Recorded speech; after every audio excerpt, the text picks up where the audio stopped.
दोस्तों अब आपने समझनी है कि पॉइंट वाली संख्याओं की जोड़ कैसे करते हैं और घटाव कैसे करते हैं। तो यहाँ पे देख लेते हैं पहला क्वेश्चन डिस्कस कर लेते हैं। जैसे आपके पास 1.45 प्लस 0.946 ये कोई आपके पास संख्या है और इसको कैसे जोड़ना है इस वीडियो में देख लेते हैं।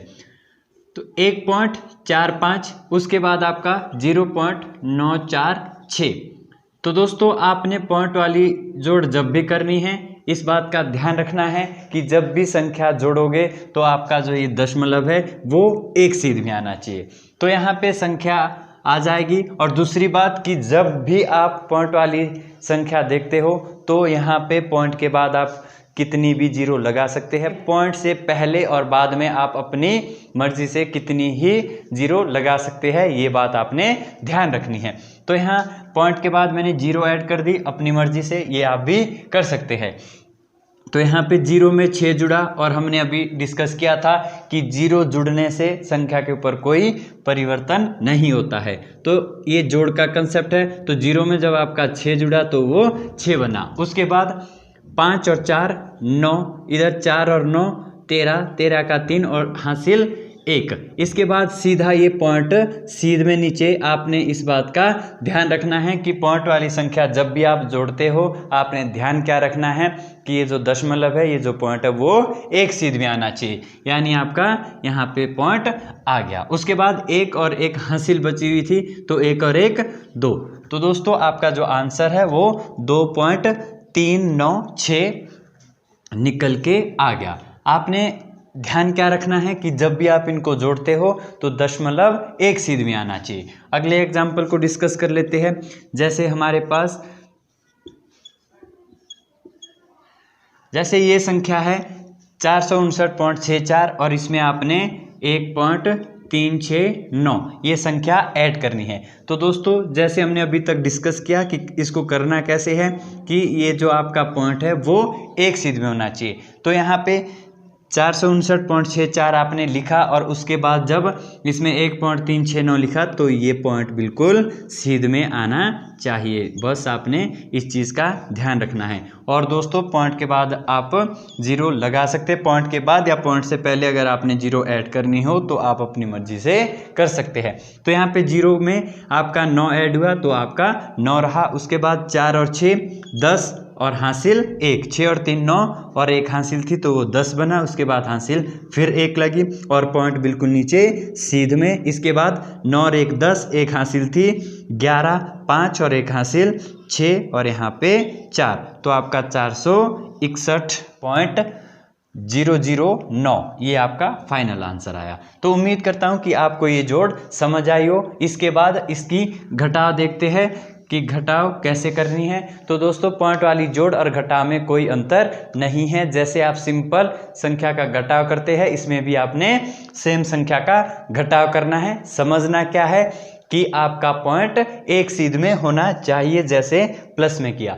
जैसे दोस्तों यहाँ पे इसका एग्जांपल देख लेते हैं कि इनकी माइनस कैसे करते हैं। तो आपके पास 19.64 इसमें से आपने 1.365 ये माइनस करना है। तो इसको कैसे करेंगे?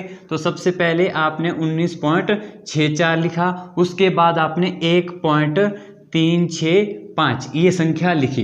तो दोस्तों आपको ये लग रहा होगा कि ऊपर वाली संख्या छोटी है और नीचे वाली बड़ी है, लेकिन ऐसा नहीं है। पॉइंट से पहले जो संख्या बड़ी हो वही आपकी बड़ी होती है। इसके बाद मैंने आपको अगला कंसेप्ट बताया कि आप पॉइंट के बाद अपनी मर्जी से जीरो लगा सकते हैं। तो आपने यहाँ पे जीरो लगा दी। अब आपने जब इसको माइनस करना है तो जीरो में से 5 तो माइनस नहीं होगा, इसलिए मैंने आपको कैरी वाला कंसेप्ट बताया था कि आप यहाँ से हासिल ले जाओगे। तो 4 में से हासिल गई तो यहाँ पे 10 बना और हासिल हमेशा 1 जाती है। तो 4 से हासिल गए तो यहाँ पे 10 बना और 10 में से जब 5 माइनस किए तो 5 बना। इसके बाद यहाँ पे 3 बचा हुआ है तो 3 में से 6 नहीं घटता है तो यहाँ से हासिल लानी है तो यहाँ पे 13 बन गए। और 13 में से जब आपके 6 माइनस हो जाएंगे तो जो आपके पास रिमाइंडर है वो 7 बचेगा। इसके बाद यहाँ पे 5 बचे हैं और 5 में से जब 3 माइनस हो गए तो वो 2 बचेंगे और पॉइंट आपका बिल्कुल सीध में नीचे उसके बाद आपका 9 में से 1 गया तो 8 और यहाँ में आपका 1 उतर के आ जाएगा, यानी जो आंसर है वो 18.275 आएगा। इसके बाद एक और एग्जांपल समझ लेते हैं, जैसे 51.40 में से आपने 49.12 इसको माइनस करना है। तो माइनस कैसे करेंगे कि 51.40 और इसमें से आपने 49.12 माइनस करना है। और दोस्तों आपके जो घटाव, जोड़ और गुणा है वो हमेशा इकाई से शुरू होते हैं। ऐसा नहीं कि आप यहाँ से शुरू कर दो, ऐसा नहीं करना है, आपने हमेशा इकाई से शुरू करना है। तो यहाँ पे 0 में से 2 नहीं घटेंगे तो यहाँ से हासिल ले जाएंगे, और 10 में से जब 2 माइनस करोगे तो 8 शेष बचता है। इसके बाद यहाँ पे हासिल ले गए थे तो यहाँ पे 3 बचा है, और 3 में से 1 गया तो 2 बचता है, और पॉइंट बिल्कुल सीध में नीचे। उसके बाद 1 में से 9 नहीं घटता है तो यहाँ से हासिल आएगी, और 11 में से 9 घटाएंगे तो 11 में से जब 9 जाते हैं तो 2 शेष बचते हैं, और यहाँ से आप हासिल ले गए थे तो 4 में से 4 गया 0। तो जो इसका आंसर है वो 2.28 निकल के आ गया। तो हमने यहाँ क्या देखा कि पॉइंटों की जोड़ कैसे करते हैं और पॉइंटों की घटाव कैसे करते हैं। इसके बाद सीखते हैं कि पॉइंटों की गुणा कैसे करते हैं। तो यहाँ पे पॉइंट वाली हमारे पास संख्या है, जैसे 1.4 गुना 1.5, तो ये आपके पास गुणा करने के लिए है। तो आपके पास जब भी पॉइंट वाली गुणा आए तो बिल्कुल भी घबराना नहीं है, आपने इसको पूरी संख्या मान लेनी है। जैसे ये 1.4 है तो इसको आपने 14 मान लिया, और ये 1.5 है इसको 15 मान लिया। अब आप जैसे सिंपल संख्याओं का गुणा करते हैं, इसको भी सिंपल गुणा करना है, यानी आपके 14 गुना 15, तो आप 5 की गुणा 4 के साथ करोगे, यानी 4 पंजे 20, 20 की 0 हासिल 2। इसके बाद 5 गुना 1 यानी 5 एकम 5 और हासिल आपकी 2 थी तो 7 बना। इसके बाद 1 की गुणा 4 के साथ, यानी 1 चौके 4 और 1 एकम 1, और इनको ऐड करना है, यानी आपका 0 7 4 11, 1 और 1 2। तो आपका जो यहाँ पे आंसर है वो 210 आ गया। अब आपने ये पॉइंट प्रयोग में लाने हैं, यानी इनको यूज करना है। जैसे आपने पॉइंट काउंट करने हैं कि पॉइंट के बाद यहाँ पे 1 अंक है और पॉइंट के बाद यहाँ पे 1 अंक है, तो 1 अंक और 1 अंक आपके 2 अंक हुए, यानी आपने जो दशमलव है वो 2 अंक पहले लगाना है, और ये हमेशा आपने इकाई से शुरू करना है। तो यहाँ पे पॉइंट के बाद 1 अंक इधर है और पॉइंट के बाद 1 अंक इधर है, तो 2 अंक हुए, और जो पॉइंट है आपने वो 2 अंक पहले लगाना है। तो 1 अंक ये हुआ, 1 अंक ये हुआ, तो आपने 2 अंक पहले पॉइंट लगाया, तो जो आपका आंसर है वो 2.10 आया। तो आपने घबराना नहीं है, पॉइंट वाली संख्याओं की गुणा सिंपल करनी है, जैसे सिंपल संख्याओं का गुणा करते हैं, और जो आपने पॉइंट काउंट करने हैं और उतने अंक पहले दशमलव लगाना है। जैसे अगला एग्जाम्पल देख लेते हैं कि आपने 1.25 गुणा 0.13 इन संख्याओं का गुणा किया, तो आपने सिंपल मानना है कि ये आपका 1.25 है, इसको आपने 125 मान लिया, और 0.13 यानी आपने 13 मान लिया।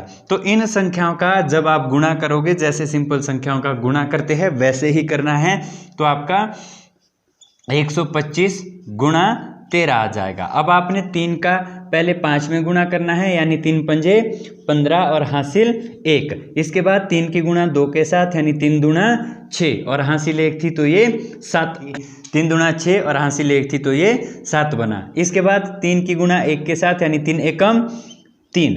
दोस्तों आपकी इकाई की गुणा पूरी हुई। अब आप जब 2.5 की गुणा करोगे तो उसको 2.5 के नीचे लिखोगे, यानी 1 पंजे 5 और 1 दूनी 2 और 1 एकम 1, अंत में इनको प्लस कर लेना है। तो यहाँ पे आपके 5, यहाँ पे 7 5 12 हासिल 1, 3 और 2 5 और 1 6 और यहाँ पे 1। तो आपका जो आंसर है वो 1625 आया। अब आपने इन पॉइंटों को यूज करना है, यानी पॉइंट के बाद यहाँ पे 2 अंक है और यहाँ पे भी 2 अंक है, तो 2 और 2 4 अंक। देखा आपने पॉइंट के बाद अंक, 1 अंक 2 अंक 3 अंक 4 अंक, तो आपने जो दशमलव है वो 4 अंक पहले लगाना है। तो आपने देखा इसको हमेशा इकाई से शुरू करना है, 1 अंक 2 अंक 3 अंक 4 अंक। तो ये 4 अंक आ गए। अब 4 अंक पहले आपने दशमलव लगाया और आगे 0 लगा दी, क्योंकि दोस्तों 0 से अच्छा लगता है। इसका जो आंसर है वो 0.1625 भी बोल सकते हैं या 0.1625 भी बोल सकते हैं। तो दोस्तों ये थी पॉइंट वाली गुणा जो आप अब सीख चुके हैं। आपने ध्यान क्या रखना है कि अगर पॉइंट वाली आपके पास गुणा है, पॉइंट वाली संख्या गुणा करने को आए तो उसको सिंपल संख्या मान लेनी है, और जैसे सिंपल संख्या का गुणा करते हैं वैसे ही करना है। जो गुणनफल आएगा उसको लिखना है और तब आपने बाद में दशमलव को यूज करना है। तो ये पॉइंट वाली गुणा थी।